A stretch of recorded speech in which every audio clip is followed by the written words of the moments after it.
হরে কৃষ্ণ, জয় Nitai. Hello বন্ধুরা, কেমন আছেন সবাই? দেখেন কত ফুল গাছে, কত ফুল ফুটেছে। এখন ফুলগুলো দিয়ে পূজা দেব আমি। এই যে আমাদের বাড়ির বাগানের ফুল। এই যে দেখেন আমি ফুলগুলো সাজিয়ে ফেলেছি। ফুল সাজিয়ে পূজা দিতে আমার কিন্তু খুবই ভালো লাগে। বেশি ফুল থাকলে বেশি করে সুন্দর করে সাজিয়ে দিলে আমার কাছে খুব ভালো লাগে। এই যে দেখেন মা লক্ষ্মী, লক্ষ্মী মা।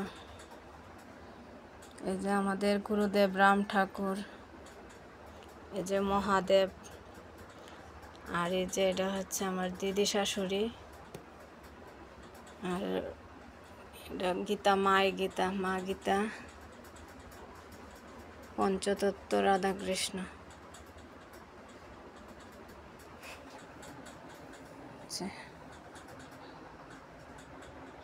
ধন্যবাদ সবাইকে।